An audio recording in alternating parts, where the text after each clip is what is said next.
and not just the residents.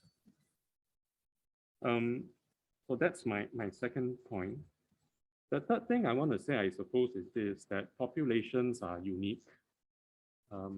Populations may converge in terms of similarities on certain things and certain trends and so on, part of globalization and so on.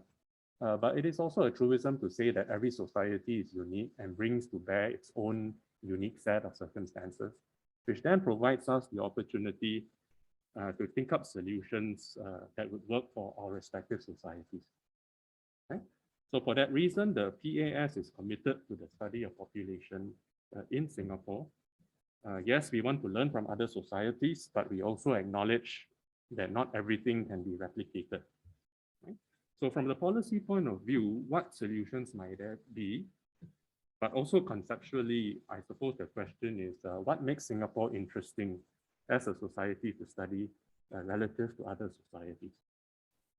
Now on these, the panel would have much more to say, and I'll leave them to enlighten us. Right? We have a combination of online and offline speakers, who I will suggest to speak in the following order.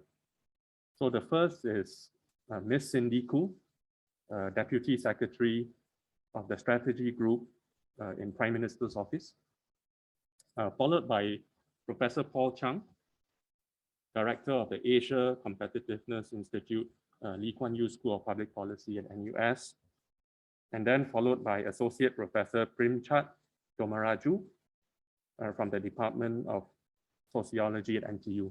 Right, so these three would be joining us online. They would speak first. And then, of course, offline, we have here with us Dr. Leong Chan Hung, Head of Policy Development, Evaluation and Data Analytics at Cantor Public, not Republic, sorry. I caught myself there, yeah. Followed by Associate Professor Jessica Pan, Dean's Chair, Department of Economics at NUS. And then we have Associate Professor Bussarawan, Teerawichitchainan. Did I do it right? Yep, Teerawichitchainan, yeah. Who would speak to us. And of course, last but not least, Professor Yeung, as the moderator of the panel from the Department of Sociology at NUS and founding director of CFPR. Marianne is not, no? Okay. So to the speakers here, can I invite you to give your speech up at this podium, and then after you speak to then sit on the chairs for the discussion session. And for all speakers, I would propose that we speak for 10 minutes, right? That we restrict our comments to 10 minutes. And of course, to the online audience, most welcome to write your questions on the chat function. And we would curate those questions and post them in the context of the panel. Dr. Sao, Marianne Sao sent her apologies for not being able to be here. I think she's not feeling well, and she told us about this just this morning. Yeah. So without further ado, then, Jean, you want to? Okay. All right. So can I invite the first speaker, which is DS Cindy Khoo from PMO to share her presentation. Thank you, DS. Hi, morning. I hope everyone can see me. Thanks for inviting me to come. So thanks, Rabia, for helping me with the slides. It's quite intimidating to be the first one to start, but I hope I'll try to keep this short because I thought Prof Vincent had actually said a lot of the things that I wanted to say. But nonetheless, I thought today, really I'm here to participate as like a government from a representative from the government. I do apologize for having to call you. I didn't mean to be there in person, but I'm currently at home with COVID, so this is as good as it gets. Right, so let's get started. I think, next slide please, thanks Rabia. One of the things that the Prime Minister's Office Strategy Group looks after is the National Population and Talent Policy and Strategy. So why do we look after that? Really because it is something that's cross-cutting. This is something that affects all aspects of our people's lives economy, social, defense even. So to some extent, demography is important. In fact, as a quote, I think this might have been quoted quite a bit already. Demography is destiny. But what does that mean? To some extent, it may feel like demography is a statistic, very deterministic thing. You know what a population pyramid looks like, how it progresses over time. You assume certain rates and then it grows or it bulges or it reduces over time. It's a numbers thing. But yet, as what Prof mentioned earlier, there's so much nuance, there's so much potential within a population that is contextual, that's unique to every society. And at the same time, there's a lot of potential for change. Some of it not within your control. It could be unpredictable crisis, like the Ukraine crisis. How does that change the movements in the European area or even beyond? The effect of climate change on human movements, I would say, is still quite unknown. Technological advancements that change how people work, how they live, how they interact, again, how they move. And last but not least, and this is where I think that's why I'm here, policy does change demography. I'm quite confident that what we do does affect population, but how? The question is how, and it's all the more important that as a government, we need to understand how policy affects demography or where it does not. When is it really destiny and when can we change destiny? Next slide, please, Rabia. So what are we asking? What do we want to know about population? Actually, it's everything. First of all, of course, numbers, composition, it does matter. How big a small population will determine how big a workforce I can turn to develop the economy, to develop the society. How large a school or healthcare system I need to build, based on the age profile. The educational levels of our people also affects on how we want to engage them with training and so on and so forth. So that's who we are. Trends matter even more, I would say, because it's really about then where we're heading. How would the numbers and the composition change over time, and what are the factors that drive this change? What is the rate of change that will allow us to be able to anticipate and hopefully also affect the trajectory of where we're heading? Here, I want to highlight something that is maybe unique to Singapore, but maybe not so unique, which is that we've always been a migrant society. We are made up of people who have come from somewhere else, mostly. So where we have come from in terms of where we are today, as well as where people will continue to come from in the future, will become important to us. The world is a very uneven and unequal place. There are some places that are sort of growing very rapidly in terms of population. In fact, where it's a very young society that could be concerned about youth unemployment. And let's just say these youths are leaving. Are they coming here? Where are they going? And if they are coming here, are they going to stay? And how will that change us or who we are? Those are the kind of very philosophical questions that we have. But I hope later on I will show a bit more of where it translates into more direct policy questions. Next slide, please, Rania. So the curious thing about Singapore is that it's actually really, really hard to say where we are heading. So the path ahead for Singapore is certainly a very uncertain one, even for population, even for something where you could say there are certain things that we can project quite readily. But let me explain why. As a nation, as a society, really our trajectory has been very, very unique. Maybe I'm overplaying it, but maybe think of this as one of the 4 Asian tigers. I may be showing my age to say once upon a time, one of these 4 Asian tigers, we grew economically at a rapid rate, right? Within a generation, we went from kampong to cosmopolitan, it seems. Now, this rate of change is extraordinary. It also has its implications, and not all of it is good. Within the group of the 4 Asian tigers, you recall who they are, it's us, Korea, Taiwan, and Hong Kong. Think about it, we're the only city-state, the only independent state that's also a city at the same time. Now, if you focus on population matters within that lens, what that means is that A, we don't have space. We're a city, so we don't have the kind of rural-urban divide that maybe some other bigger countries would have, but it also means that we don't have a hinterland or really that kind of space that allows us to house a wide diversity of lived experiences for the kind of diverse population that we may have, right? Whether they are young versus old, whether they are local born versus foreign in origin, and things like that. Now, as a state, what that means is that we have border control. Actually, we get to decide who we let in and who we accept to be one of us. So that sounds like a very privileged position to be in, right? Where we're not just subject to the forces, but we actually have some way of influencing the inflow, right? Now, But that raises the biggest policy question: who should we accept? When you have control, then how you choose becomes a very big question. And I would say very few of the cities get to control to the extent that we do. And that raises a lot of pressure, right, for making the right choices. Now, why do I focus on the 4 Asian tigers and why Asia? There are a lot of other small states out there that are also very advanced economies and aging like us. But yet a lot of what we're going to discuss later in terms of how we want to live, how we want to work, how our policy choices will affect whether we have children, whether we are happy, really has to be set within a context of our cultural norms, values, and identity. So I would just want to reiterate and emphasize and echo what Prof said earlier. Really what we want to do is to chart a path ahead that suits us, that's suited to the unique context that we have in Singapore. So next slide, please, Rabia. Maybe we start first from where we are today. So I'll go through very quickly some of the big statistics and all that. I think most of you in the show would probably be familiar. As of 2021, Singapore's population stands at 5.45 million. Most of it, about 3/4, are residents, and of the residents, mostly are citizens. We only have about 500,000 of PRs, and that's been kept stable for a long time. The rest are non-residents. You'll see a large proportion there, which comprises foreign workers, international students, and foreign dependents. Now, the population growth on the chart on the right has been slowing, and actually our growth in the last decade is the lowest since independence.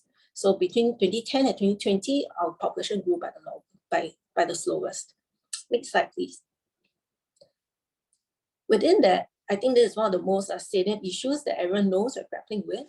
Supporting Singaporeans who want to raise families remains our top priority, but TFR, despite all our efforts, continues to be low, and you can see it's been dropping over the years. Next slide. So one big policy question, if you guys can help us with this, that'll be really good. What will actually improve TFR?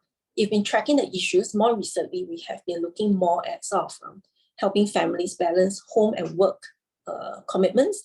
So things like good work-life practices, like part-time work, flexible work arrangements, parental care leave.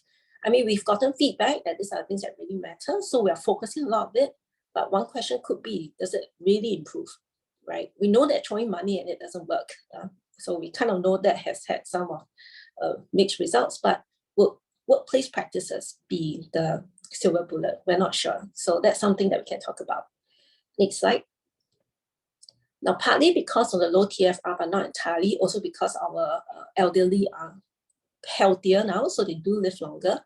We have a rapidly aging population.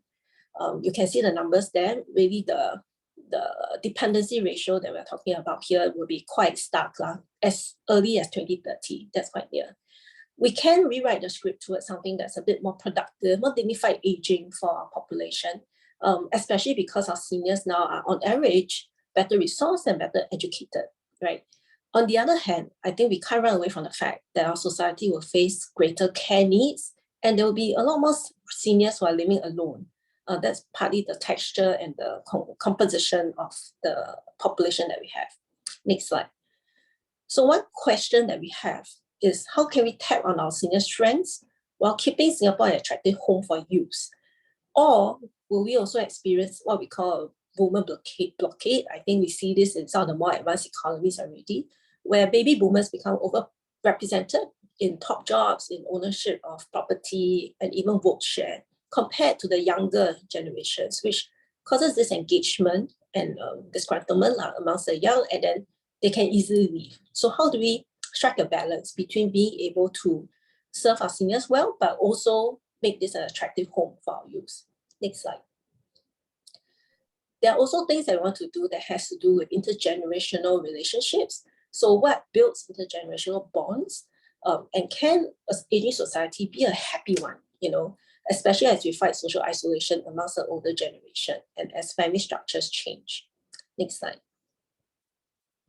Okay, so switching gear to another aspect of our population, which again, just echoing what Prof said earlier, we want to look at not just citizens and PRs even, we also want to look at everyone who is here in transition, they're here to work. So we do take in immigrants as well as foreign workers to complement our workforce.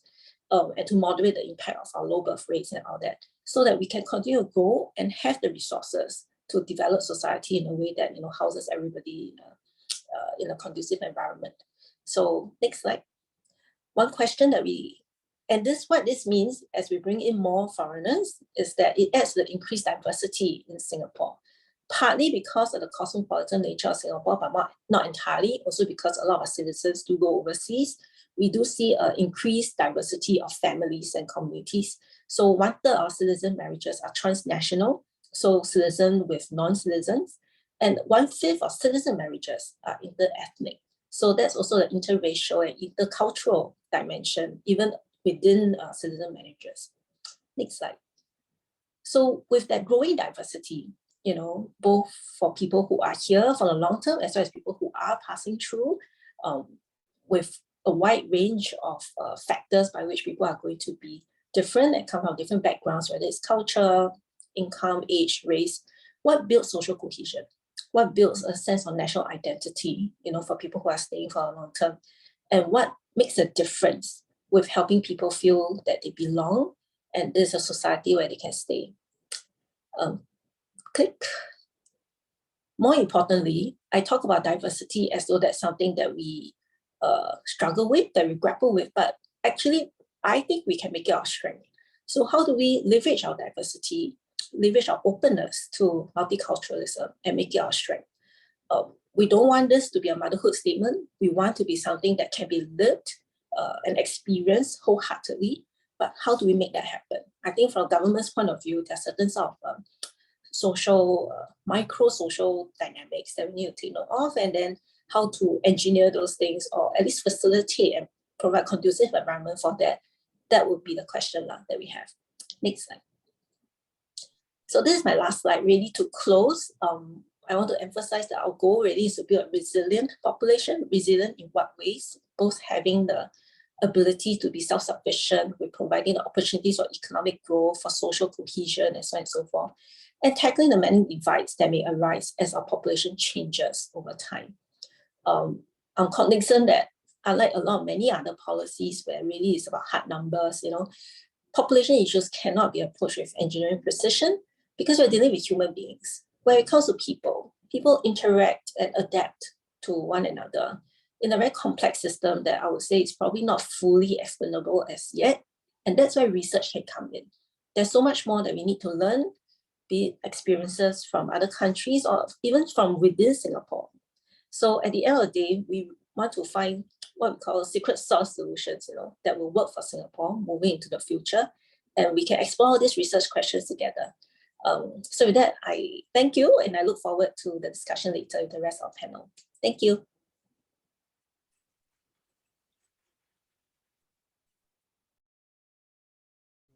Thank you very much, DS.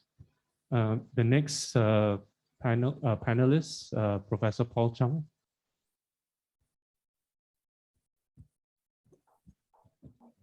Thanks, Vincent, for inviting me. I may sound a little bit like Cindy because I also have COVID. I just tested yesterday, and then I was supposed to be with you guys, but unfortunately, I had to stay at home and doing this. And as Cindy was giving the speech, I was just thinking that in the old days, I was the one speaking on behalf of the government for a long time on Singapore government's policy on population and many other stuff. But I think both Vincent and Cindy had given a very good overview about the issue, the population issues and the future trends. Let me start my comments by going back to history a little bit, all the way back to 1986, actually, some 36 years ago. I was called at that time to form the population planning unit. At that time, it was located at Ministry of Health. The government then was seriously thinking about changing its population policy. So when I was called in, Aileen would know because at that time, Aileen was still was my teacher at the university, and she was guiding me all the time. So when I was called to form the population planning unit, I did all the research work supporting the new policy. The new policy, of course, as you know, was have 3 and more, you can afford it. So I got a job when I went for the job interview with Dr. Kwa Soon Bee and a few other senior people, is that I pointed out at that time that the fertility ideals and the fertility performance about the Singapore population was still good. What was affecting us in terms of a low fertility, no TFR, was the marriage rates. Then I all the computations and the simulations on how TFR will go up if we adjusted if we improve the marriage rates. And so during my time, when I was at PPU, we focused largely on 2 aspects, marriage and fertility, looking both at the ideals and the performances. And so on the marriage side, it's quite clear that delayed marriage at that time was beginning to become a permanent trend. And then we have seen over the years that delayed marriage have been institutionalized. We know also that there's still a strong desire for marriage. So to improve the marriage rate, we try to improve the social context for marriage, give opportunities for social interaction, and so on and so forth. So we formed the SDU and SDS and all the other programs. And it was quite interesting that all that now has evolved over time. And based on my own social circles, I found out that now increasingly people have accepted the platforms such as Tinder or Coffee and Bagel. And then that become a very legitimate way of finding potential partners and as a basis for social interactions. Things clearly have changed. The question is, do we really know what are the marriage ideals now?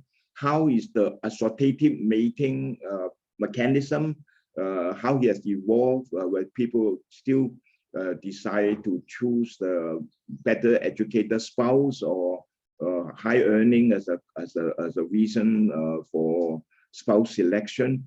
And so I think this one area of research that we need to go into and to find out more about the changing attitudes towards marriage and the way that people go around selecting their spouse and the choices that they made.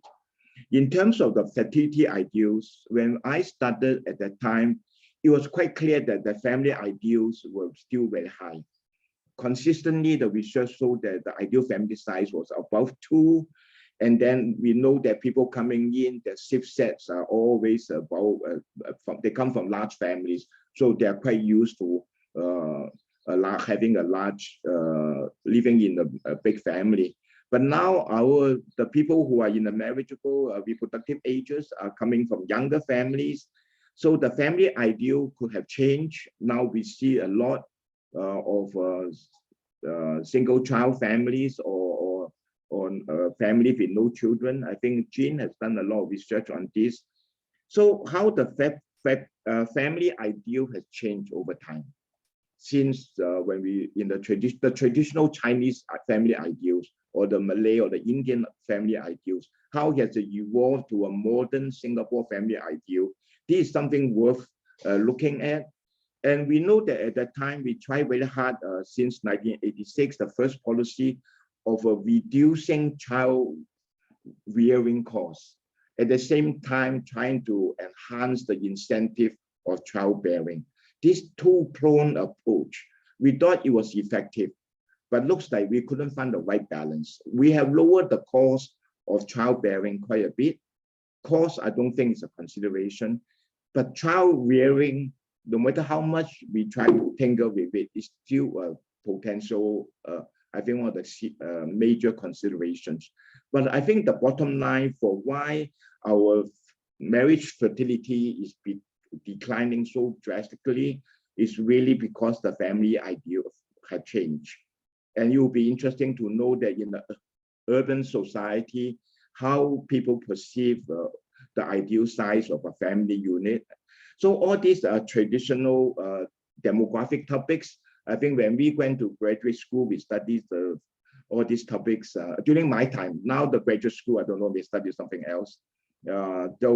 So I think it was quite useful for us at the time. And there were a lot of research those days to document ideals and practices.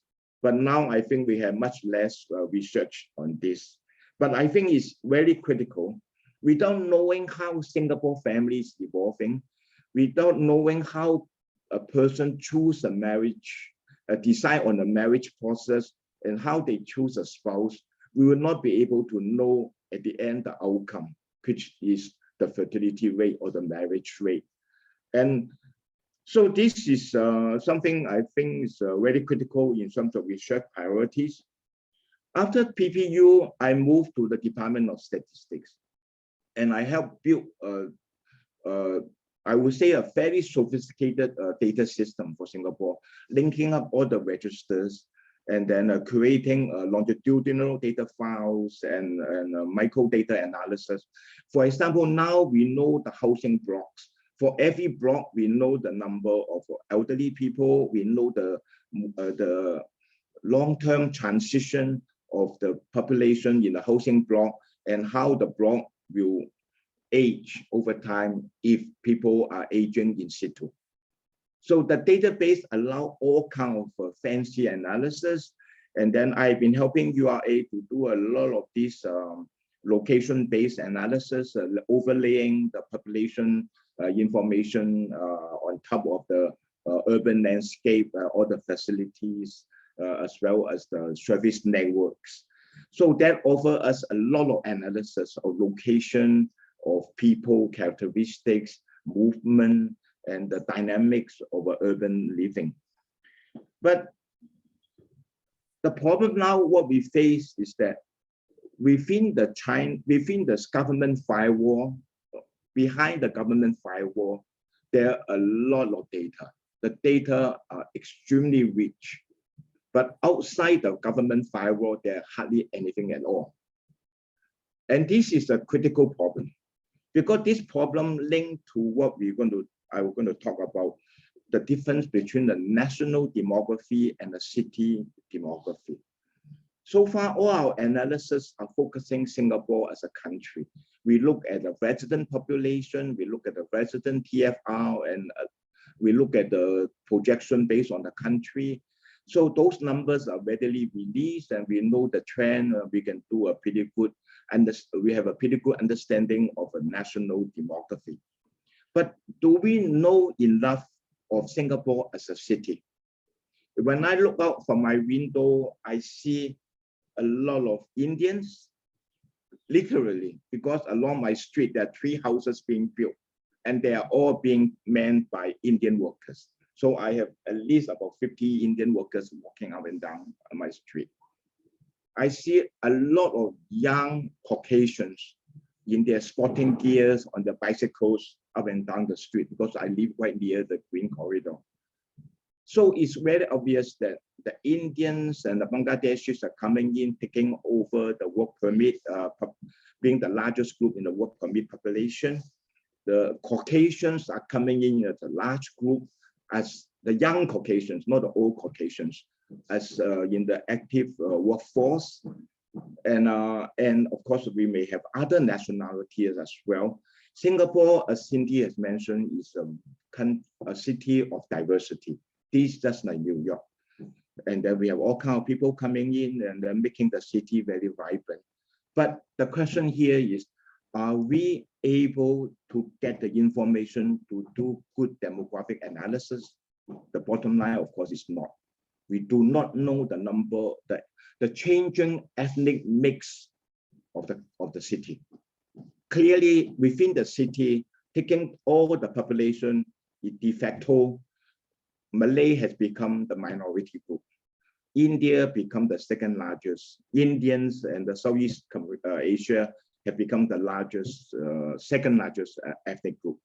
And then there's a rising trend of Caucasians and other nationalities. But we can only guess. There are no data out there for us to do any analysis. The government may know, but the government will not share because on the ground of security. Then that created a problem that we are not able, from the academic side, we are not able to articulate the issues based on our research. We can only guess And hence every few years we had to wait for the election for all these issues to come out.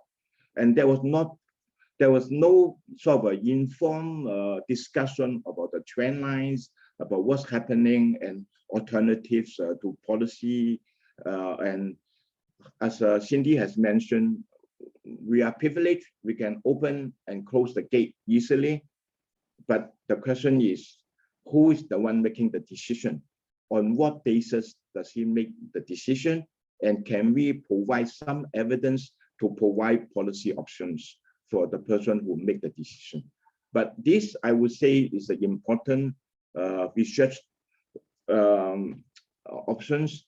I always say that when I came back from Singapore after 9 years in the UN, I was looking forward to come back to Singapore as the hometown, get all the food and traditional, coming back to the local community, so to speak. But then later on, I realized that when I come back from it seems to me that I'm actually moving from New York of USA to a New York of Singapore.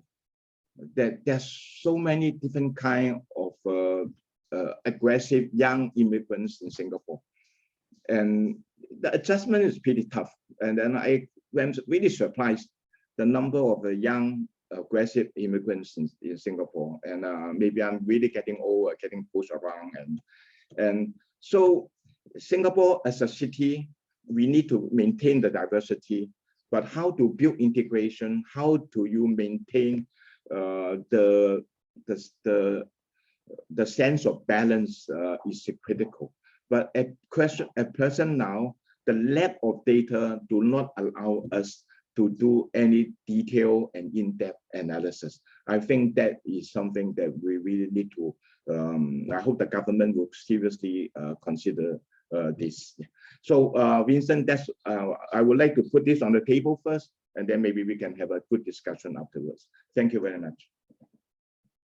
Thank you, Paul. That very thought-provoking. Prin, can we have you next?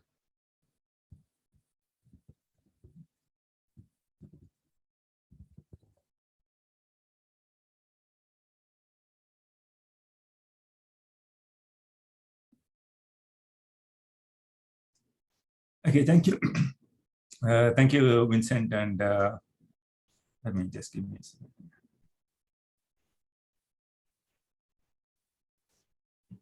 Okay, thank you, Vincent. I think Paul and Cindy have given us a lot of things on the table to think about. Maybe I'll just briefly add a few more things, building on what Cindy and Paul have already shared. I mean, one of those challenges that I want to highlight is about the families and diversity of families and changes in marriage, which Paul just now talked about. Though I'm part of the gerontology program at NTU, I'm just going to be talking about marriage because it's something that I've been working on.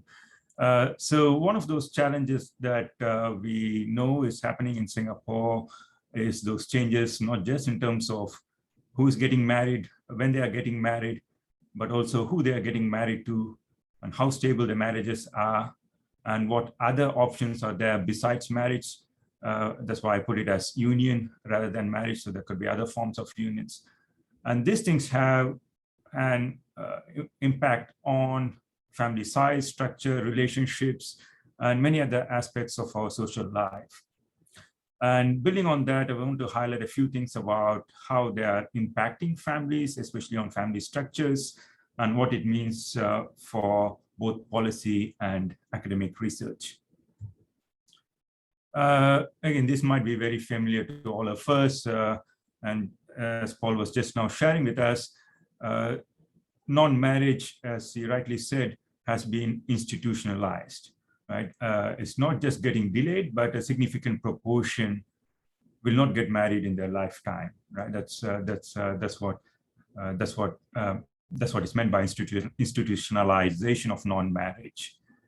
In other contexts, people are talking about deinstitutionalization of marriage, meaning that even though marriage rates have declined in other parts of the world, there are other alternatives to marriage, including cohabitation, living together, other forms of unions, which are not legal unions, but other forms of unions which are very similar to marriage. But what's happening in Singapore, it seems, is that those other forms of unions do not take up a significant proportion, or not compensating, so to speak, for the declines that we are seeing in marriage rates. So in this particular chart, I think this is from the most recent marriage and divorce statistics. We see about 32% of women and 41% of men aged 30 to 34 are not getting married. So we can clearly see that just over the last 10 years, quite a significant increase in the proportions who are married by age 30. And many of them might marry later on, but late marriages also have implications, not just for fertility, but also for other aspects. For those who are getting married, the rates of divorce, even though they're not increasing, so to speak, because we need to balance it out with non-marriage, but we also see that the rates of divorce, rates of marital dissolution are not very low in Singapore. If you look at the trends here, we see an increasing trend by the fifth year of marriage, by 25th year of marriage, and so on. So marriages, even for those who are getting married, it's very unlikely for the marriage to stay stable when there's a lot of instability in marriages. And if you look at, obviously, these people who are getting divorced form the pool of people who can remarry. I don't have the statistics for remarriage, but remarriages is happening also, and we might need to focus on that. So one way this affects marriage affects family structure is that it creates diversities in family structures, not just because of marriages, but marriages are also one important aspect. And traditionally, much of research has focused on, at least in Singapore, has focused on traditional families, very stable families. But Singapore, there are a lot of different types of family structures, precisely because of declines in marriages, precisely because of the many other factors that was mentioned earlier on. We see a lot of single people who are either living alone. These are young single persons who are living alone or living with their parents. And we also see single persons at older ages because of whether the spouses died or children have moved away. So we have two categories of people who are living alone. And within those who are married, we have different types of families. Among those who are married, we have people with children, couples who marry later in life, couples who have children later in life, and this is becoming increasingly common. And we also have childless couple. Right? As Paul was just mentioning earlier on, one reason for very low fertility rate in Singapore is because of declines in marriage. But also, there are a lot of people who are married but don't have children because they're marrying later or because they don't want to have children for other reasons. So we also have this group of people who are childless couples. And we also have single parents because of divorce, increasing divorce rates, and single parents are, there's diversity of single parents among different groups within Singapore. And we also have single parents in the sense of single parents who are children born outside of wedlock. So we have these two groups of single parents. And we also have extended families comprising of adult children who are living with their parents, or older parents who are living with adult children. I mean, we can look at it in both senses. And as Cindy and Paul just talked about, and Cindy showed the chart, about 1/3 of marriages comprising of cross-border marriages or international marriages or marriages between citizens or non-citizens, and within citizen, as she pointed out, about 16% of them are interracial marriages. So that leads to new types of families, transnational families, bicultural families. And we also have global families, because if you, as Vincent was saying, if you have migrants in Singapore, and if you think of them as part of Singapore, many of them don't have families here. We have transnational families and global householdings. We also have skip generation households where the middle generation is not present, especially in the case of Singapore, if the parents are incarcerated or parents are not able to take care of children and so on. Grandparents play a big part in those types of households. We have skip generation households also as one of the family structures. And we also have other non-traditional family structures, including same-sex families and same-sex couples who are of same sex. So what we are seeing is that there is a huge diversity of family forms, and we don't have much data about these different types of family structures and the implications of these different types of family structures on individuals, on children, on the societies, and so on. And this is one of those challenges that I wanted to highlight. And I mean, just to look at international comparison, as we have been talking about whether the policies have been successful or not, in terms of fertility and marriages, it at least seems that the evidence is very mixed in the case of Singapore, because despite 20 or 25 years of trying, the fertility rates and marriage rates have not gone up. So what can we see in other countries, right? If you look at other countries here, we have share of births outside of marriage and fertility rate. And one trend that is quite clear is that like in most countries where marriage has been deinstitutionalized, fertility can still be high if there is acceptance of children born outside of marriages, right? And that's quite clear elsewhere in Europe, in the US, and so on. The fertility rate is not so low as in the case of Singapore because of high rates of births outside of marriage, right? And that's what is happening.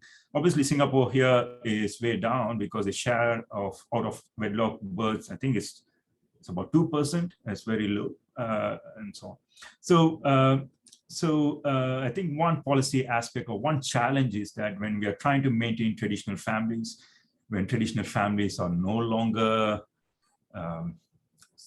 kind of seen as being useful, we run up into this conflict of how to increase birth rates at the same time when we want to maintain traditional families. There seems to be this contradiction that we need to resolve. And one other thing, I mean, this is my final point, is that declining marriages have a big impact on aging population, not just because of decreasing fertility rate, but also because that if you're not getting married, if you don't have a spouse, if you don't have a child, it's almost certain that you'll be kinless, or without kinless. Here, kinlessness is defined as somebody who's living without a spouse or child, right? And we can already see that in many countries. The x-axis PEM here is person ever married. So in populations in which the marriage rates or union formation rates are very low, we'll end up with an older population of which many of them may not have any other family members or immediate family members. And that really is a challenge that Singapore might be facing. We might have about 10% or at least 10% of older population which don't have any kin or immediate kin. And when the policy in the case of Singapore emphasizes family, and if these trends in marriage continue, which it is likely to be, then we might have a lot of older people without a family. And so what happens then? So these are things that I want to put on the table. So with that, let me conclude, and we will discuss later on in the session. Thank you.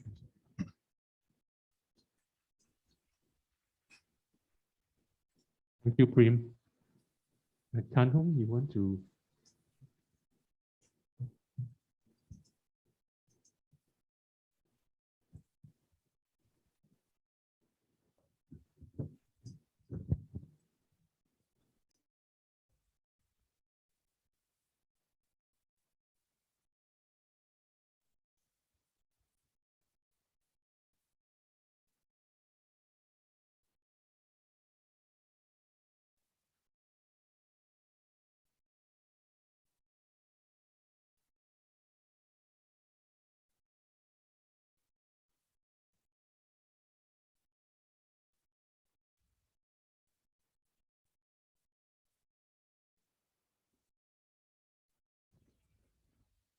Right, a very good morning, ladies and gentlemen. Thank you for inviting me here to share with you some of my thoughts. My name is Chan Hong. So maybe let me first begin by a very brief introduction about myself and what I've done, my journey, so that you can see how that connects with the things I'm going to say. I am currently the head of policy development, evaluation, and data analytics at Kanta Public. For those of you who are not familiar with Kanta Public, it's not a republic, right? Let me assure you. It's a policy consulting firm that specializes in governments and NGOs. So the clients are exclusively governments. So this is a PDF file, right? Okay. Right, so I'm a psychologist by training, but in recent years I also dabble a lot in other disciplines like urban studies and geography. So I kind of take a very mixed approach, multidisciplinary lens in the kind of work that I do. I'm just going to cover two areas that I personally think will be somewhat interesting to study, to probe further, right? Number one is on overseas Singaporeans and immigration. I'm very heartened to hear that from DS, who also mentioned that it's important to understand how we can make Singapore a vibrant city for the youth, because they are the ones that are going to pay for my retirement benefits. So I think that's important. I agree. Okay, so now there are two areas that I think we can look at. Number one, from the overseas Singaporean point of view, and then what they have to say, how they feel, what are some of the levers, what are some of the challenges. I think part of the reason why this may be a timely issue is because the last 2 years we have seen seismic changes, right? Because of COVID, all of a sudden, things change, and before COVID, of course, there was a rise of the popular authoritarianism, right? So, countries become more inward-looking, they become more, centered around their own domestic market, right? But Singaporeans being Singaporeans, there's a being a global city rather, right? You need to have the overseas exposure, you need the experience overseas, and then come back, right? So I think all of that hasn't been quite clear, right, in terms of the sentiments, how has it evolved, how has it changed over the last 2 years in particular, right? So I think that's a very timely piece of work that we can look at. This is just the one on the left, right, is a formal study that was done by a HR consulting firm, right? So I'm just sharing with you, right? The one at the bottom right-hand corner, this is from IPS, where I formerly worked, right? In IPS, I was head of social lab and senior research fellow. Right, so this is a study on immigration attitudes of young people in Singapore, right? So the one on the left is Singaporeans outside of Singapore. The one on the right is Singaporeans in Singapore, right? So to understand, what are the aspirations, how does it change, and what will be some of the levers, can hook them to stay rooted and come back, Right now, the second area that I've worked is something that I developed in recent years. And the photo on the left, what you see is that two pigeons, right? Two pigeon feet. The one on the left has the feet nail intact. The one on the right has not got the feet nail intact, right? So apparently, right, the one on the right, that pigeon happened to, fly around, live around the area where you have a concentration of hair salons. Okay, so why hair salons? So, hair salons produce a lot of hair balls. Right? And then the hair balls will fall into the gutter. And then when the pigeons land onto the gutter and then they walk around, their feet will get trapped in the gutter plus the hair balls. And then when they take off, right, that feet nail will just dislodge. Okay. So this is an example of how environment shapes feet nails, right, of pigeons, right? So what happens to pigeons maybe happens to humans as well, right? So the whole point about human environment interaction and the whole point about integration, well-being in neighborhoods, which is an area that I think, in this space of population, we can look at, like Paul said, right, how integration, where are the areas, some of the levers and so on. The photo in the middle, it's a study, it's a well-established finding, right, that if you happen to live near convenience stores, right, you tend to find higher obesity rates among the residents living around there. Okay. And then the photo on the right, okay, this is a report of my study last year in September. We look at which are the neighborhoods that are more vulnerable in this context to a pandemic. All right, so my point is, okay, I think there's scope to look at neighborhoods and how that shapes your motivations, your experience, your interactions with people who are different in particular, right? And how that shapes, for instance, your sense of belongingness and your relations with other races and, and PRs, right? Residents who come in and who naturalize residents, so to speak. All right, so this is just again, a recent study that I did on locations where you have high concentrations of residents from different races and permanent residents, which is the one on the bottom right-hand corner. All right, so I use a EIP, ethnic integration policy. This has been published actually. This is the reference to that. All right, and that was also reported in Today last year. Right, so looking at where the concentration of different profile of residents and how that, importantly, how that shapes their experience of one another. Right, so this is again a study that was reported in Zhao Bao last year. Okay, using the big data that I have, right, and then look at where are some of the gaps, where are the tension points, and importantly, what may be some of the amenities that can make a difference, right? So, for example, in areas of concentration of both minority residents as well as permanent residents, right, naturalized residents, right? Those are the areas where you tend to see a lot more, tension, pain points. Right, so if you look at the diagram on the right, you can see that locations where you have concentration of both ethnic minority and PR household, right, you tend to have lower trust. So then the question is, what will be, or what potentially could be some of the, amenities that promote shared spaces, that can help to bridge that, the connection, right, to build social capital and to encourage residents to integrate, right? So very quickly, this is again, looking at the profile, right, the texture of the neighborhood, right, and whether diversity as a whole, right, would encourage residents to blend in, right? So to kind of, just to summarize in a nutshell, right, essentially what we found was financially vulnerable families living in well-to-do neighborhoods. So if you are living in a rental flat, okay, but you live in a well-to-do neighborhood like Marine Parade, for example, or Bishan, you tend to show a more resilient outlook, interestingly, right? But are also more status conscientious. All right, so the same can be done, using other residents like permanent residents, right? So if you're PR in a PR highly concentrated neighborhood versus your PR in a very Singaporean neighborhood, what would we get experience? How would that be like? And again, what kind of built features, right? Community clubs, parks, shopping mall, right? That can make a difference. So that's one of the areas that we could potentially look at. So finally, very quickly, right? Whether there are neighborhoods in Singapore that are more vulnerable than others, right? So be that the pandemic, be that social tension, be that the quality of interactions between foreigners and locals, in promoting interactions. Right, I think that's also an area that Vincent is an expert. All right, so with that, that's the end of my sharing. Thank you. Welcome. Any comments if you have later. Thanks. Thanks, Chan.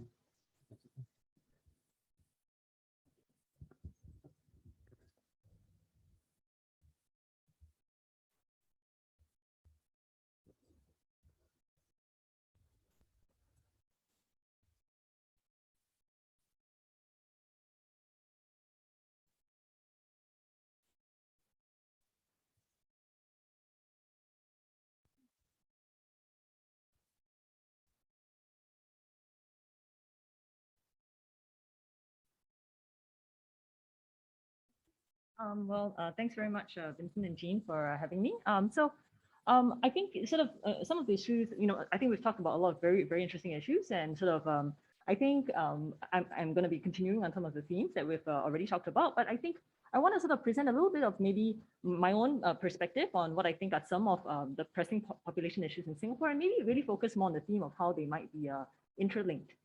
In particular, I think one thing as I sort of think about many of these issues, which are very close to my heart, is that I think population forces often pull in very different directions. And in particular, although we keep coming back to this notion of like the context of Singapore being very important, I sometimes always think whether, to what extent context is something in, sort of destiny, right? To use in these words, or to what extent it should be evolving, and the role that population forces play in that, in how it should evolve, as well as the role of policy. And I'm going to illustrate this through sort of 3 issues that I think are, to me, are kind of the, population issues and things that are worthy of like sort of future study. So I'm not going to have answers here, but really sort of to throw out more questions and maybe hypotheses that might lead to sort of additional work in this area. So the first is this, sort of flight from marriage and fertility woes that we have, right? So this is always the big population topic. The minute you say population in Singapore, we always think, low fertility rates, flight from marriage. And there, I think, the sort of population force that I think that moves us in different directions on this issue is really that, on the one hand, there has been rapid educational upgrading. Within a generation, you've seen education rates soar. And in particular, one other dimension that is also present is the fact that if anything, the gender gap in education has narrowed and more recently has actually reversed. So women are now typically more educated than men, and that trend is something that will continue, for the foreseeable future, right? Now, amidst this, we know that there's rising economic opportunities for women. If you ask a young woman today what she expects in life, she's not going to say, I expect to just have a family. She's going to say that, I think I want a career. And moreover, she's going to say that, ideally I want a career and family, okay? And so, but you see, amidst all of this backdrop, the other sort of, force that's pulling us in another direction is the fact that, gender norms remain very sticky. And that might be, even stickier in some contexts than others, right? So in the, Singapore is ultimately an Asian country, and, gender norms are sticky. They're sticky on many levels, right? And so what this implies is that, in order to kind of balance, at some point, young women come out, they're sort of raring to go. They have all these, expectations about what they want to do. But then, they're sort of like, oh, it's going to be difficult for me to achieve everything. And so something's got to give, right? So on the one hand, maybe they have kids, and then they sort of, they opt out of working. But some of them, sort of look at the landscape of what's ahead of them. They hear from their friends and they say like, you know what, I just rather not get married. Or if I get married, I'd rather not have children. Okay. So that's sort of one instance where, these forces sort of pull us in different directions. There's another force which I think contributes, and sometimes I think the focus has been, it hasn't been of much focus, but personally, I think it's sort of a first order issue in thinking about our low birth rate, is that, has been rising inequality. There's an expanding middle class. Because of this rapid educational upgrading, this generation of parents, many of them are much more educated than their parents and their grandparents, and they want the same for their kids. In fact, they want even more for their kids, right? And they have the means to do so, many of them. And so what this means is that there's very high educational and career aspirations for the next generation. Implicitly, what this implies is that there's very high competition for college. There's very, high rising stakes for the next generation. And in itself, what this implies is that there is a huge demand from being a parent, both psychological, material, and time, right? So, when you have a kid, you don't just think, oh, I need to feed the kid, I need to change his diapers, I need to, hire a nanny for the kids. If anything, you think about it, actually having a kid today is much easier than it should be in the past, right? You have access to foreign domestic workers, you have access to your parents. In many ways, having a child in Singapore is much easier than having a child, say, in the United States, right? Where some of you may have done graduate school. But that being said, if you ask a young parent today, have these things really helped? They will say, yes, of course, in many ways it has helped. But in many ways, the kind of stresses that they face about having a child, if anything, may have even increased, right? They're like, well, I mean, I have a young daughter, so, I'm stressed out because she's just started her spelling now, right? And so I'm like, wow, back in the day, what was I doing when I was in K2? I was like, running around. I didn't know how to read. These days, you're like, oh, if you don't know how to read, you're like lagging. By the time you're in primary 1, you're really doing like calculus. So the point here is that there are many aspects of childcare that's not outsourceable.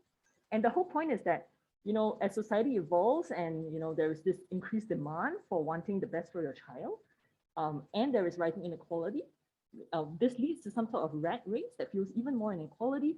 And ultimately, again, because women, the ultimate puzzle here, that women still remain this dominant provider of childcare, they once again either opt out of the labor force or they opt out of having children. Okay? So, so the third policy issue, which again, I think is very related to the first two that I discussed, is that, there's been a lot of talk with the population white paper, not the new white paper, not the population white paper was the old one, so there's the new gender white paper, that, there's a persistent gender pay gap, there's underrepresentation of women in high-paying, high-status occupations. And again, it boils down to this fundamental issue that, despite all this progress in the labor market, women still remain the dominant providers of childcare within the household. And the big question is why, right? So even today, work-family issues is still very much phrased as a woman's problem. And so I think there is, this notion that persistent gender gaps, not just in Singapore, but everywhere around the world, is still quite fundamental. But beyond gender gaps, which I know is something very sticky to move, and it's something I wanted to bring up because it's to do with this notion of context, right? Is that I think there are also a set of forces that are making things even more difficult that might be something that's a bit more recent, okay? And I think it remains to be seen, based on research and also policy levers, to what extent this, is a first order effect in, related to some of the other population challenges that we face. So what do I mean here? So on the family front, I think we talked a little bit about this.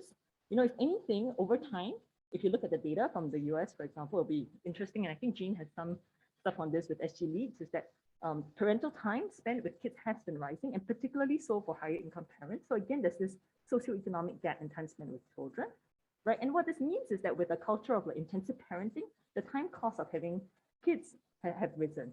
So on the work front, the work-family trade-off, the family part is getting harder. Okay, now, as a labor economist, it's also useful to think about the work part, right? So you would have thought, okay, maybe family part is getting harder. There should be reasons why it shouldn't be, but it is. But what about the work part? And I think there, studies have also shown that work is getting more greedy, right? Many of us now are in high status occupations, or at least want to be in occupations where there's a lot of client facing, and there are a lot of rewards to long hours of work. And that in itself is not going to help. Now, there's a lot of speculation about whether the pandemic is going to change that, and I think that's a promising area for future research. But if you look at least data pre-pandemic, it's very much the case that if you want to be on the fast track, you have to be very available, and this availability makes the work-family equation very challenging. Okay, and again, back to the point that because women are the ones that are expected to do this childcare, these things tend to penalize women more. But that being said, I think more generally, when the work part gets really difficult, it actually penalizes couple equity, meaning that if you're within a couple, actually it makes sense for one person to specialize, because then the other person can reap the rewards for this increasing commitment. Okay, so couple equity in that sense is very related to sort of gender equity. Okay, so again, I think these are sort of the different ways in which it is pulled, and it sort of makes it really difficult in order to meet all of these challenges at the same time. So then in the last sort of couple of minutes, I just want to talk quickly about the research opportunities in the Singapore context, because I think Vincent mentioned that that's something, as a group or as an association, it's kind of useful to think, why is the Singapore context interesting? For one, I think population issues are not unique to Singapore, right? So there's a broader relevance to East Asia. And I think from some of my research, it seems like East Asia actually is increasingly looking like Southern Europe, actually, with low birth rates and conservative norms. We have a very proactive government, which means that there is a wide range of government policies to evaluate. So some of these include things like pronatal policies, housing policies. There are a lot of very interesting things about to do with racial integration, to do with proximity to families, how they use HDB as a lever to promote marriage, for example. We have a lot of interesting immigration policies, and I think there are a lot of interesting educational policies as well, right? So, so one is that there are a lot of policies to study. Now, I think to echo sort of Paul's frustration, I think the challenge here has always been how to actually evaluate these policies effectively, and also to maybe even have enough background information to understand the trends that we're studying.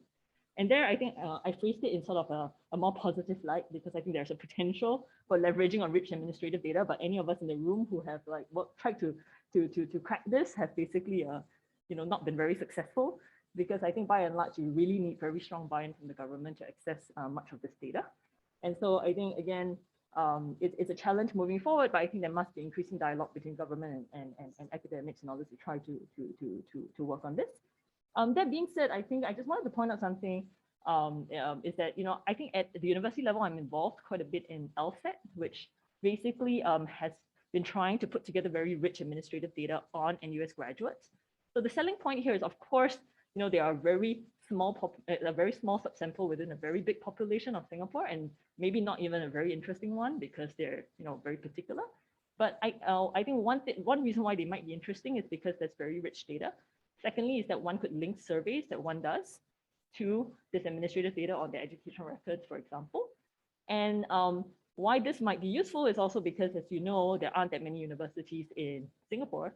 So NUS students actually comprise quite a big fraction. So I think for certain questions, they could be an interesting starting point, absent other data sets. So yeah, with that, I think, yeah, I'll just end here. So. Thanks, Jessica.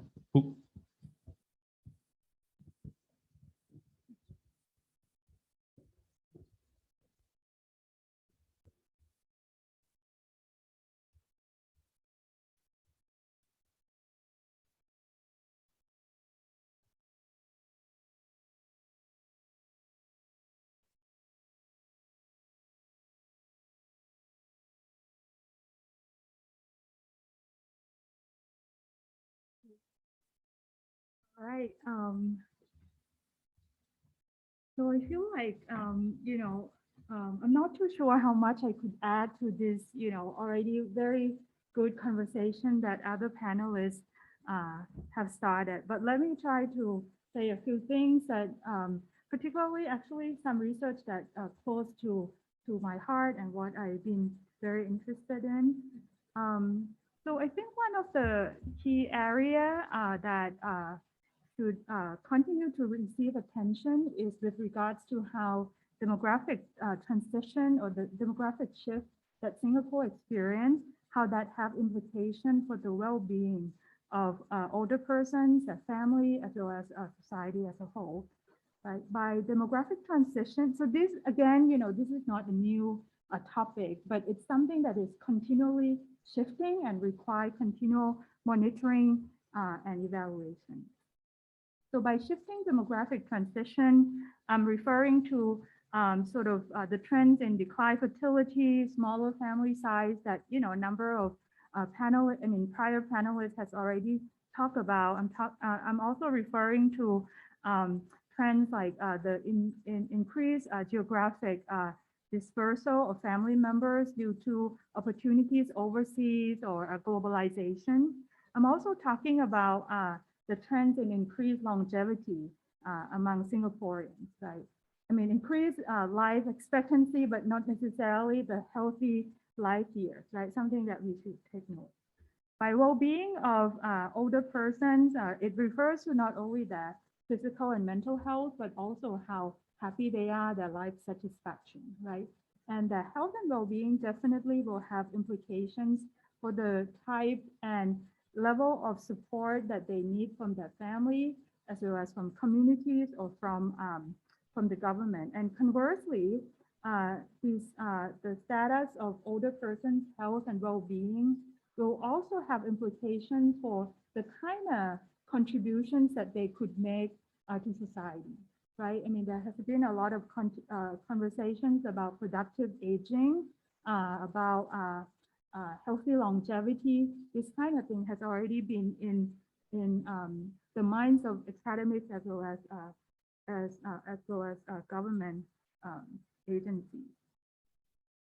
So when we consider the well-being of older persons and support dynamics, so these are some of a few questions that we can think about, and definitely not an exhaustive list, right? So we might want to think, will improve health of older Singaporeans, enable them to work and support themselves longer? If that's so, what kind of policy is needed to really help them, right? Will fewer but better educated adult children compensate for smaller numbers in relation to financial support to aging parents? Will increasing retirement and welfare benefits for older persons crowd out material support from adult children to aging parents?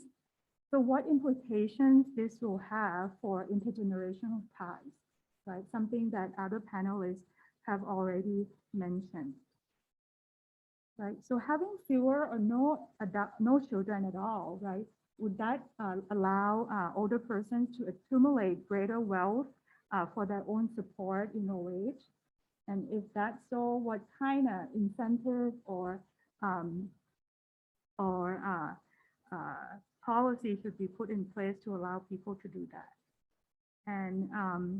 And lastly, how can families, communities, and government deal with increased probability that there are no adult children nearby, or that older persons may not have any children at all when that the needs such as long-term care arise, right?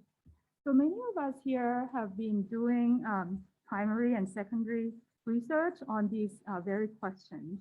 And some of us design policy or monitor or evaluate policy that address these issues. So one of my current projects is trying to understand how people in Singapore age without children, right? So what are their status, health status compared to Singaporean parents? How connected these childless older persons are to their extended family or community, and how well prepared they are socially and financially for old age, and what are their unmet needs. So these are something that my collaborators and I try to address. And when we are done with our analysis, we hope that we could share it with this community as well. So, so this research project makes me think a lot about our conventional definition of family and kinship ties, right? How the state and policy often shape and reinforce this concept, and whether they actually fit our family realities, right? So we know from Prem, from Jessica, and other panelists have talked about how family form and family composition of older persons have become increasingly more diverse, right? Gray divorce or cohabitation or even same-sex partnership are likely to increase or become more prevalent in the future, right? And increasingly, Singaporeans are aging without children. So many of them also age without spouse as well, right? And there's also Singaporeans who may have children, but they age without children nearby, right? So what do family ties and kin networks mean to these older adults, right? Would we want to now consider more about thinking about siblings ties or maybe non-kin support, right? As a part of an important part of our support system, right? So interestingly, this morning I just realized that actually for Singapore, you can get tax relief from helping your siblings. So if you don't know that, you should check out the IRS website. So it's kind of interesting, right? One way of encouraging, ties that go beyond just parents and children.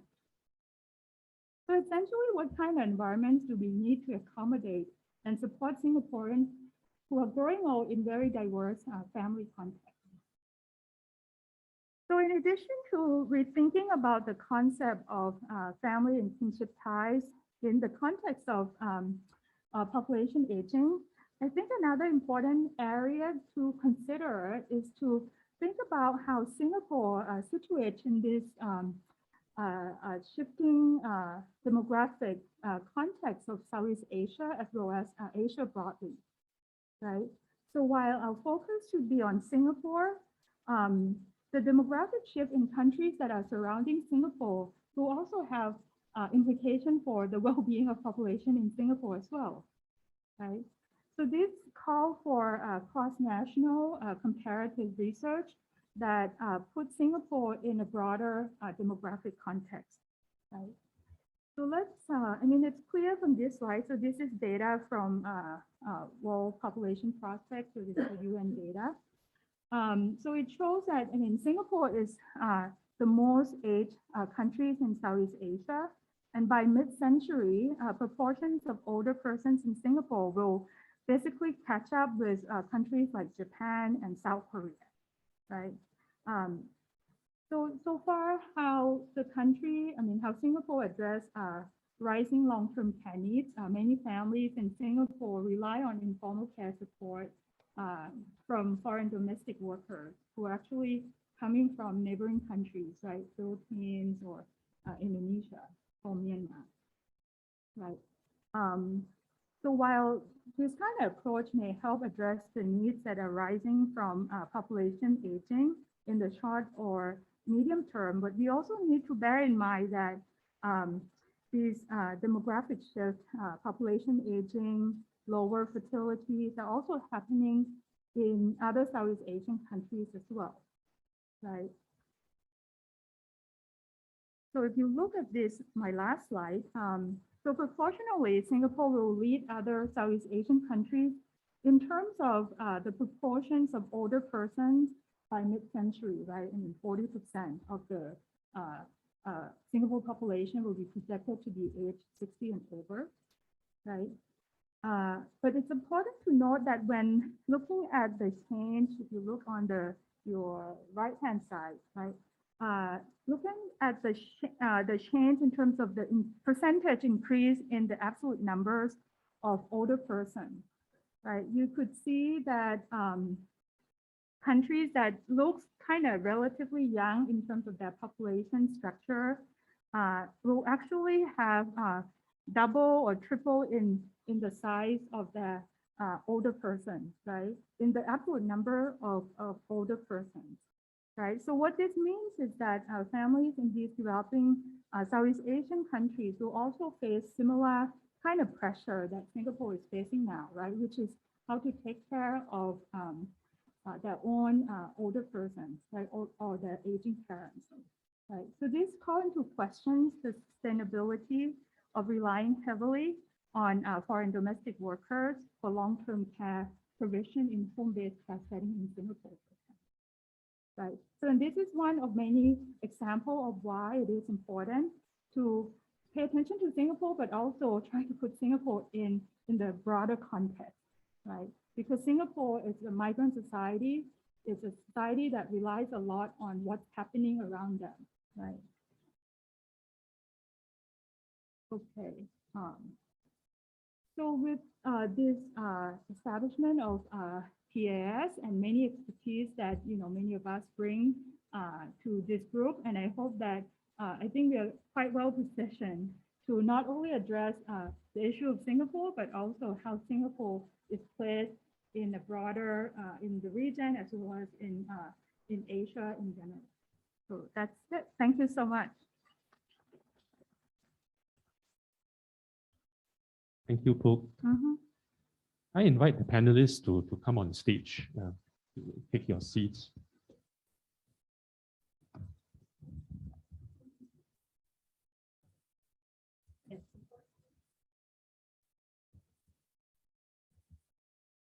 Should I do this? Well, first, thank you all the panelists for this excellent presentation. I'm really impressed and feel a lot more confidence that Population Association Singapore has this effort of bringing people from different disciplines together and different practices together is going to yield very good fruit. So today we have economists, we have psychologists, we have sociologists, demographers together, and we have public policy scholars as well. And people have different kind of experiences and background that they brought in. So I'm really happy and grateful that you can participate in our conference. Cindy, are you still with us? Oh, okay. Cindy, thank you so much for joining us. As you know, we want to connect to the government, and several of us have pointed out that we need a strong government buy-in and support for getting, you express what kind of research priorities government thinks are important, and how do we get there is the question. And there are many expertise here that are anxious in working together. So I think we have some time for discussion.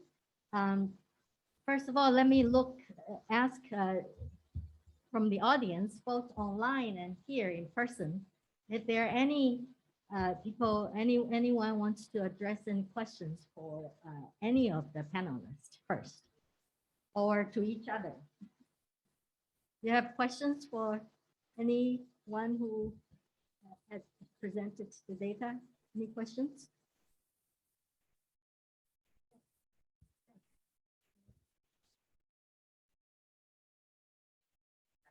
Thanks for the very insightful presentation. I guess my question is really for Cindy.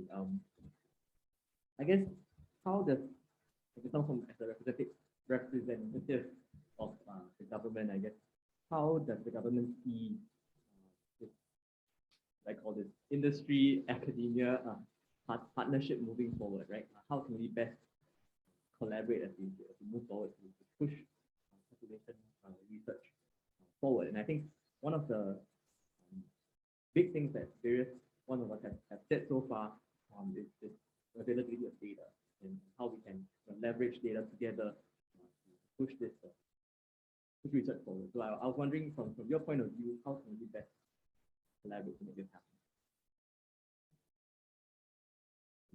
So question for Cindy?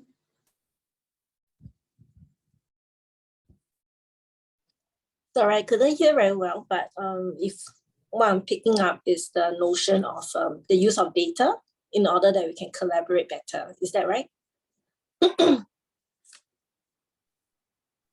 Yes, so data is part of it, but I also want to hear about the broader strategy around how we can better collaborate. Well, this is a good question because I think population especially, I would say, I mean, just hearing from all the presentations earlier, you can see that wide diversity of possible angles that we can get at, and really every single one is of priority. I'm sorry to say, like everything is important, but then nothing is important, but it's true because there's so many different ways that we want to attack the issue. And I also fully take the point that data is an important aspect of that work, you know, because without data, how do we make this robust, right? So maybe I can attack this from two levels.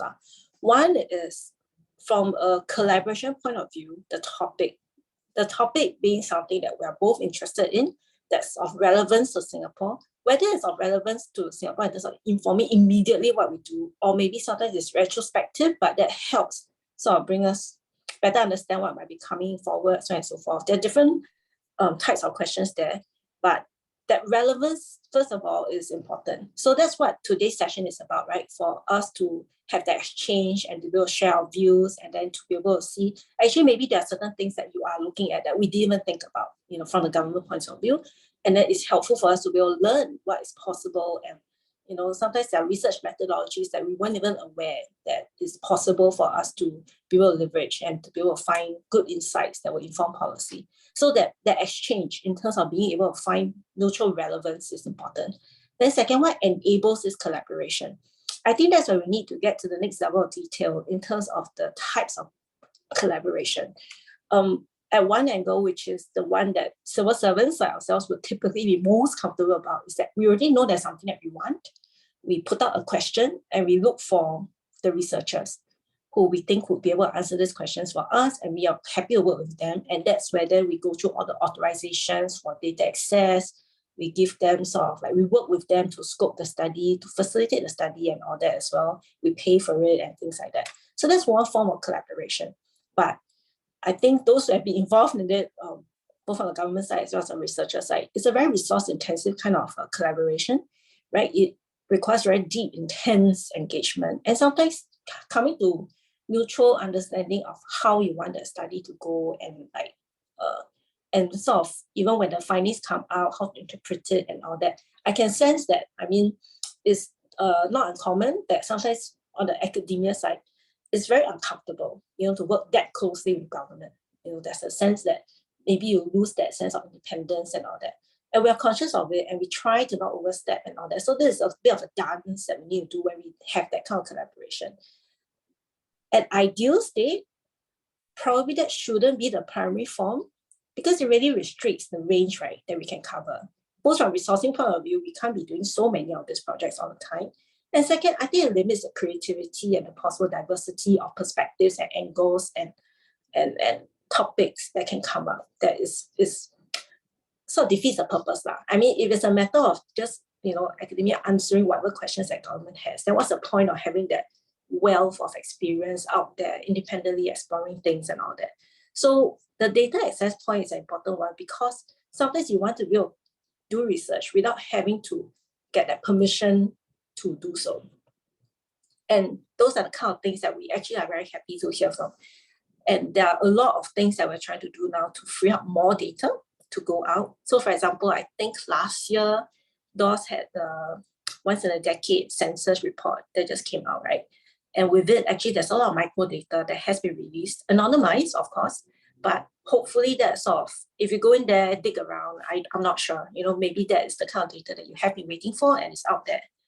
There are certain types of data that we still hold quite tightly.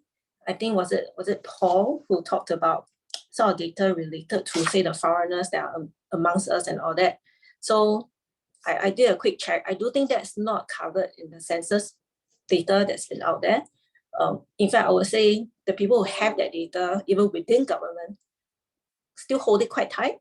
So for that kind of data, unfortunately, then we may have to go back to the first type of collaboration where there is a certain topic that we're all interested in, we come together, and then there's a certain authorization. Now, between that and free access data, there's a middle ground where there's certain types of data, we may put it out there, but we want to have certain controls as to who gets to access it. We may want to have certain safeguards in terms of, okay, whatever that you do, you do want to know what it is minimally, even if we have no control over it. Or when it comes to publication, can we know ahead of time, for example? So I think there's a whole range of possible ways that we can work together. But this is work in progress. I'll be quite candid. There'll be certain types of data and certain agencies that are more ready to go. So until we come to a certain mature system where both the access can be made quite easy in terms of putting it out there, easily accessible. Some of it's technology enabled, also just in terms of being able to track where the data is and all that. And then some of it is also building that trust. With the process of each project that we're doing, as we get to know each other better, we also gain better confidence about, okay, there's a sensibility around how this data should be used, and they can understand how we are organizing this data. So the risk of misinterpretation is minimized and all that. So I think that's the kind of collaboration, like ecosystem, that I can see we're trying to move towards. But it's not perfect. I fully accept it. And not all parts of government would be ready for it. Some parts more than others. So if there are particular areas that you think, actually, I don't understand why this cannot come out, or actually, I tried to access this data, but it's not quite there, then we'll be very happy to sort of take it up and try to see how we can make it smoother. If we start the first kind of commissioning type of work, it does give us lessons that will help us move to the other side of the spectrum, but it's step by step. So that's how I see that coming out. So starting a collaboration, talking about collaboration, talking about what we need to come together, and then actually doing it, either through commission projects or through work that you might want to come to us on and then ask for data, or any sort of other sort of feedback that you can give us. I think that will help build that kind of ecosystem for the longer term. I hope so anyway.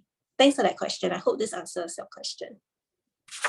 Cindy, I appreciate the point about the importance of having bottom-up sort of research as well as something led by the government. Both are important, and we have to find ways to collaborate. I think a lot of the data issue is still something of a challenge that needs to be overcome.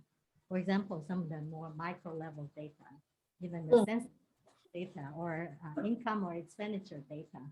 Those are really bread and butter of population research that without them, just the aggregate data, you won't get very far.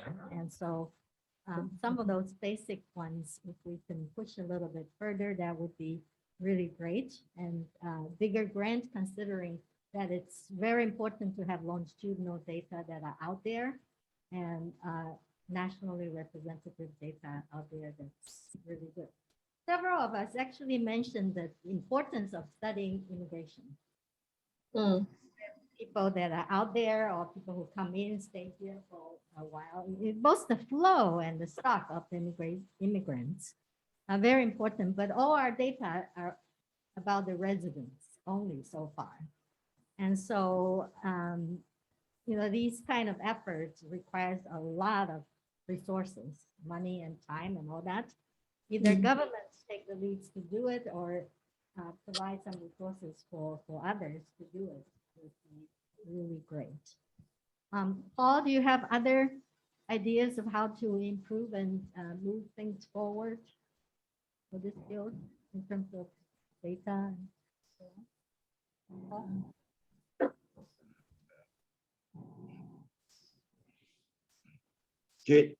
Jin, are you asking me? Not Yes. very clear. Oh, okay. No, I think Cindy has spoken, and that I know her constraints, and so it's a pity. I think how do we find the balance between the two, between the this to form a basis for this collaboration. I have tried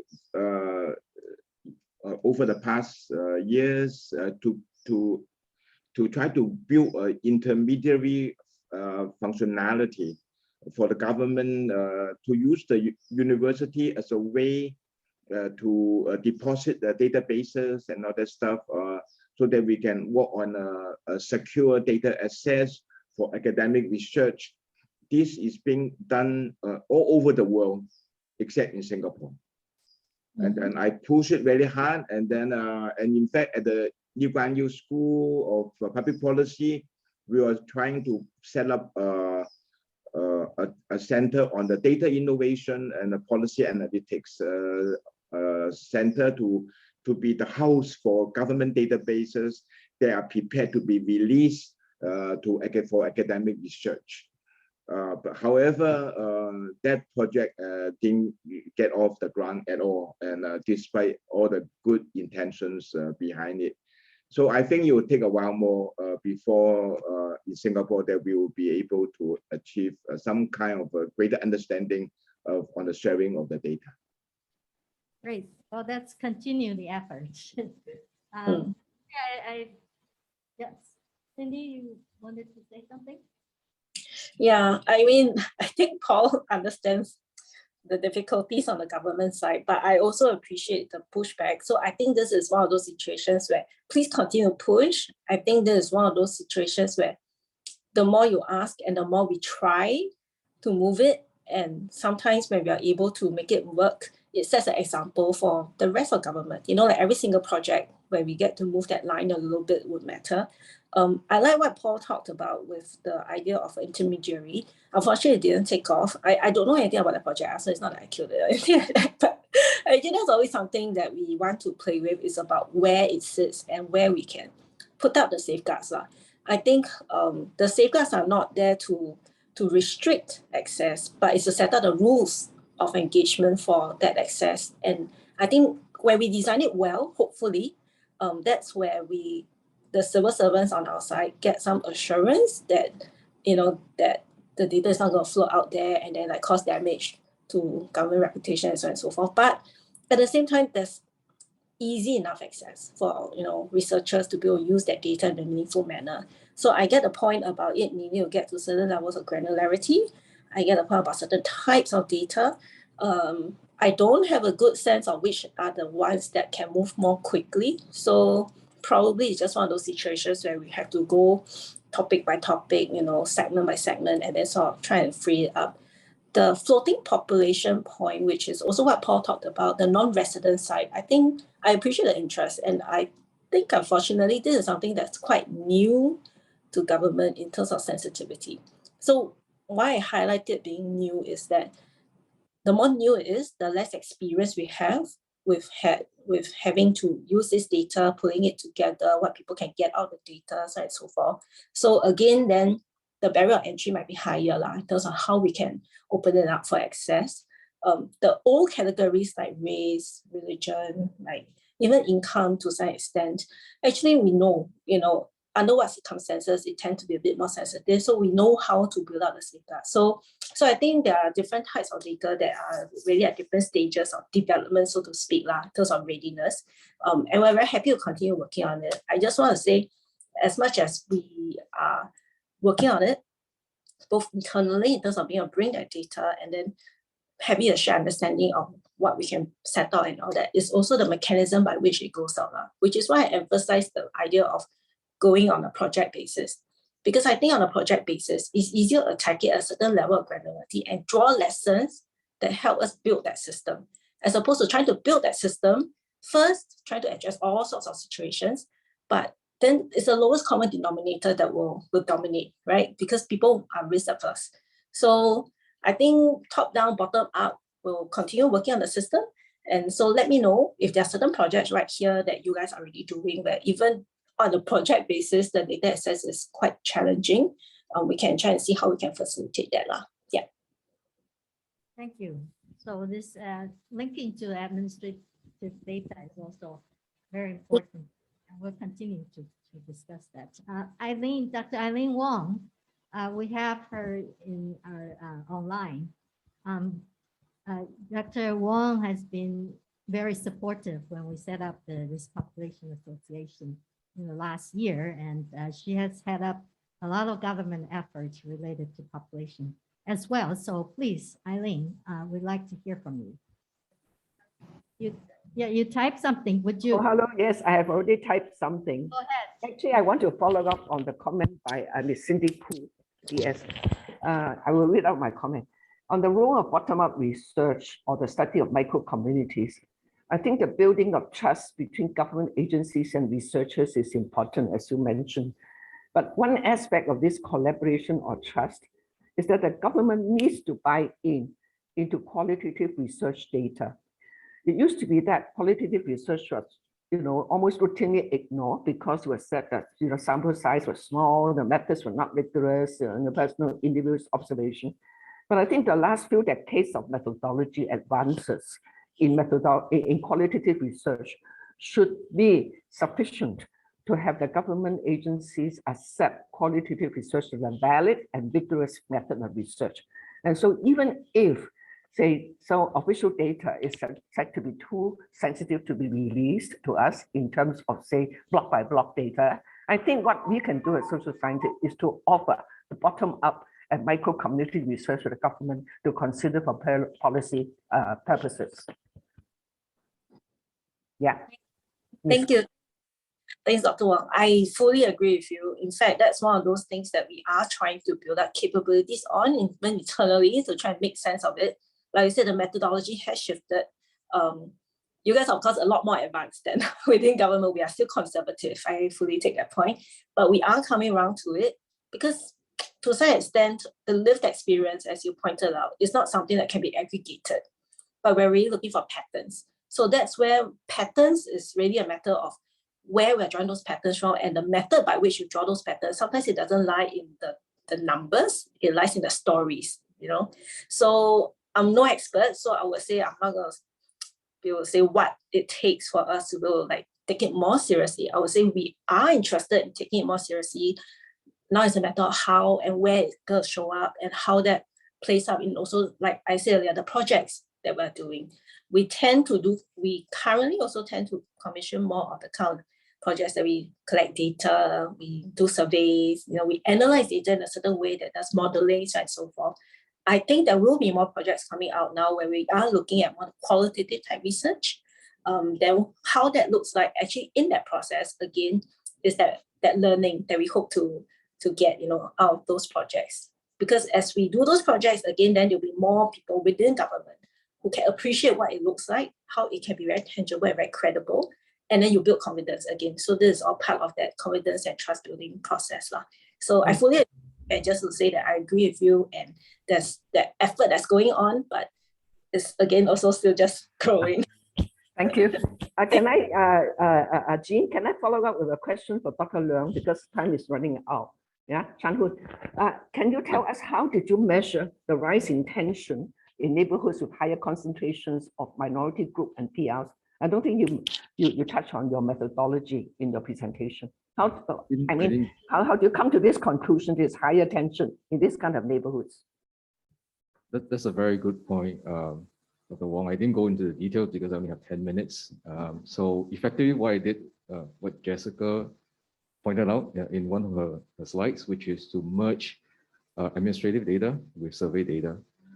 So I have a survey. So it's in, I shared with you the link. There was a Taobao article, so I shared with Taobao, and it's a national survey, 1,500 subjects, and it's randomly dispersed across Singapore.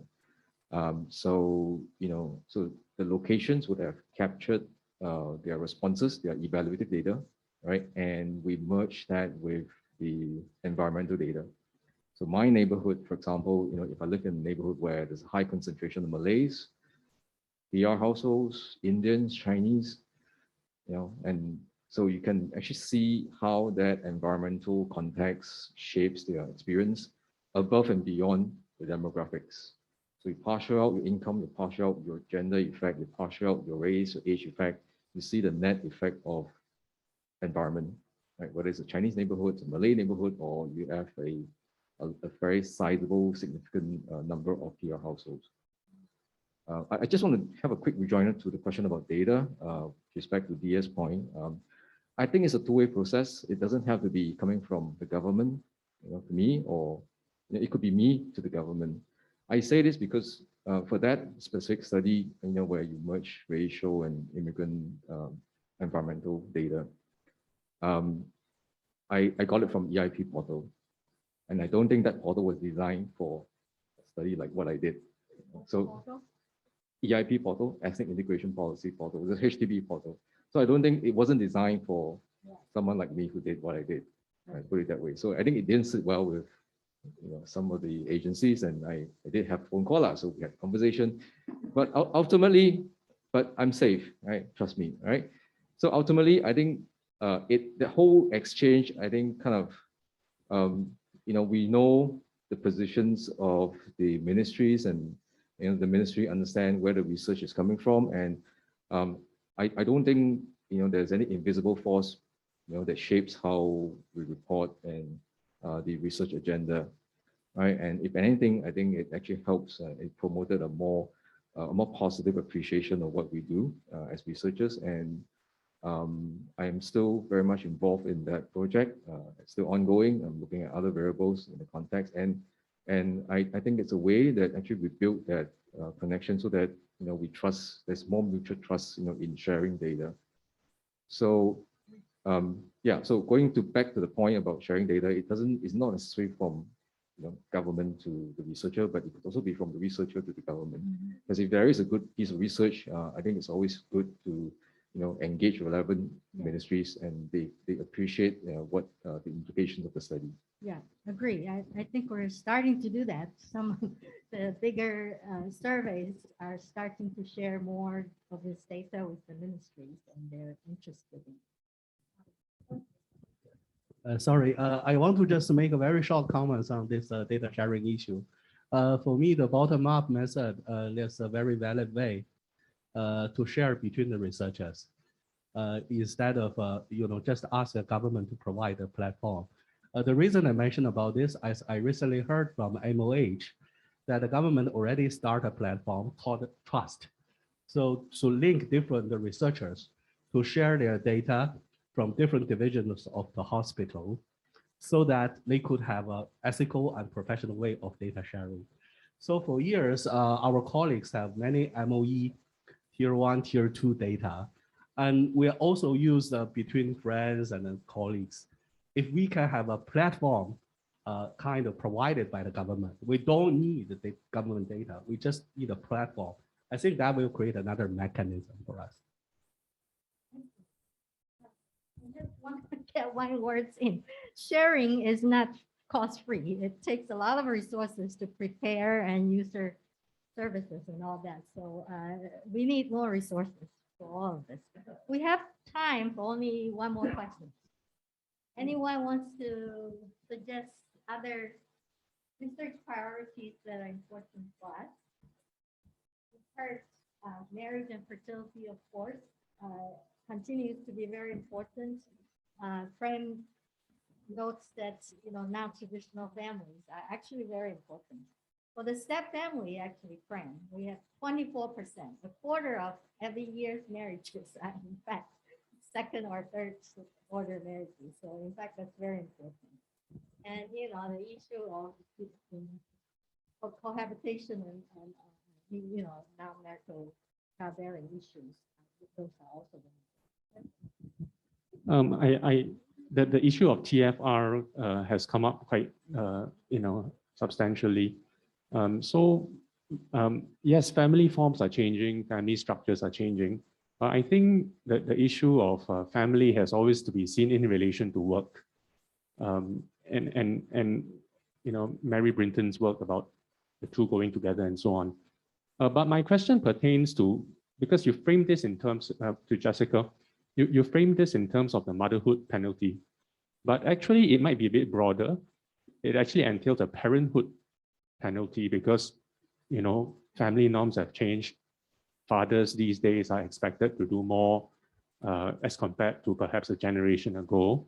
So these penalties may not just, you know, apply to women necessarily, but it could also be in tandem with changing family forms also to fathers.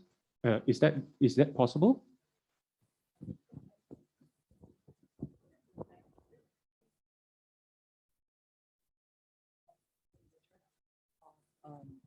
Of sort of, you know, contextualizing it within one gender. I think, Vincent, you raised a really good point. And I think sometimes when I think about this in relation to policy making, is that we often focus on, like, you know, a woman's issue, but really it's an inclusive issue because a certain set of norms might apply to, say, you know, holding women back. But the same set of norms also hold men back in terms of fully participating in what they might want to participate. So a very good example, I think, of what you raised is that even in current society, if a father wants to take on a bigger share of the responsibility, maybe because it's his desire, his preferences, or within that marriage it works for him, it's very hard, right? Because it could be, you know, that there are a lot of stories where paternity leave policies are not easy to implement. So for example, I give you a good example, like in Japan, it turns out that they have one of the most generous paternity leave policies in legislation. But the take-up rate of that is extremely low, as you can imagine, right? Because they're still in a society where if they don't show up for work, people are going to question their commitment. And so in the same way that I think there are certain norms that might hold women back, there are also norms that hold men back from wanting to participate. And that, which is why I think when we think about something like norms, or we think about, you know, the way work is organized, you really need to consider both genders. A related example to that is also this notion about that Cindy brought up about flexible work arrangements and whether or not that in itself is going to be the silver bullet to solving the fertility problem.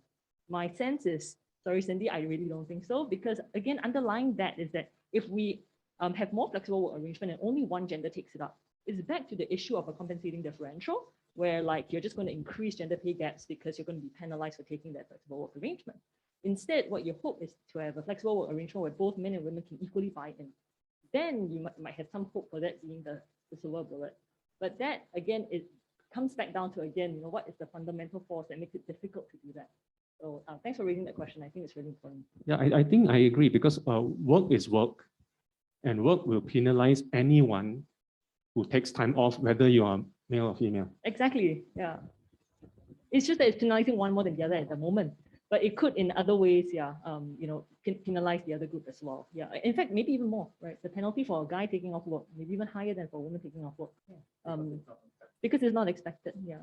Right, I have to put in another word about this policy. You know, maybe flexible work arrangement is important, but we have some evidence actually shows that paternity leave is good for the family dynamics and good for children's well-being.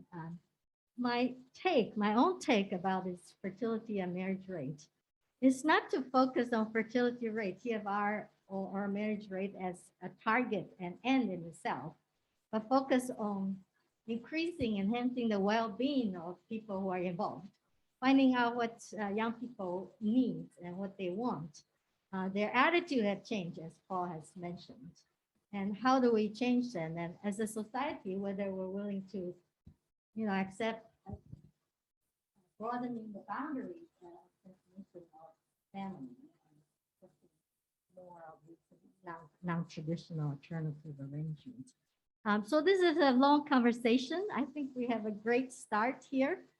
Cook's point about not just Singapore, but, you know, Southeast Asia as a contact of Singapore's development is also very important. And I think all these are good topics and materials for our future conversation and events.